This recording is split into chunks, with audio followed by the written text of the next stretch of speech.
Hey guys, welcome back to World Mechanics. Our mission here at the garage, guys, is to save you as much money as we can. That's why we make these absolutely free videos.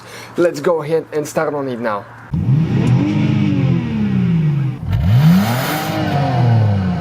In today's video we're going to show you how to charge the system, the AC system on your Toyota Prius second generation, all the way from 2004 to 2010. 2009 actually. What you need to do is open the hood and you need to locate the low pressure side, which is right there between the airbox and the inverter. Right there it says L on the cap. So you need to take this one off, and that's where you connect the charger.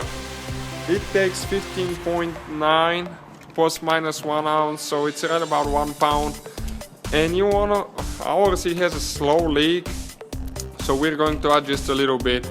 But you want to make sure if you recharge the whole system and you lost some oil, you want to add ND11 oil, which is a special oil for Prius, because the compressor on a Prius is different than the one that is used for regular cars. Since it's electric compressor, it's a special oil that's not doesn't conduct electricity. Otherwise, if you put just a regular oil in it, you might end up buying a new compressor.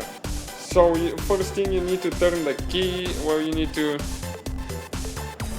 put the key in, start the car, and you need to make sure that your AC is on, the air compressor is on, and you need to put the temperature all the way down, so it's going to activate the compressor.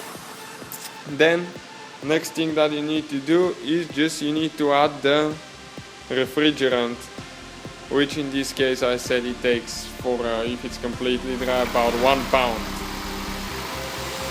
So that's how you pretty much charge the system. If you have any questions, please let me know. We're here to help you guys as much as we can. Thank you for watching, and please subscribe. Hopefully guys the video was helpful. Please do not forget to comment, like, subscribe. That way we can keep making these absolutely free videos. Guys, we have more than 19,000 free repair videos on our YouTube channels that can, guys, save you thousands of dollars in future repairs. Check them out. Thank you guys for watching, and see you next time.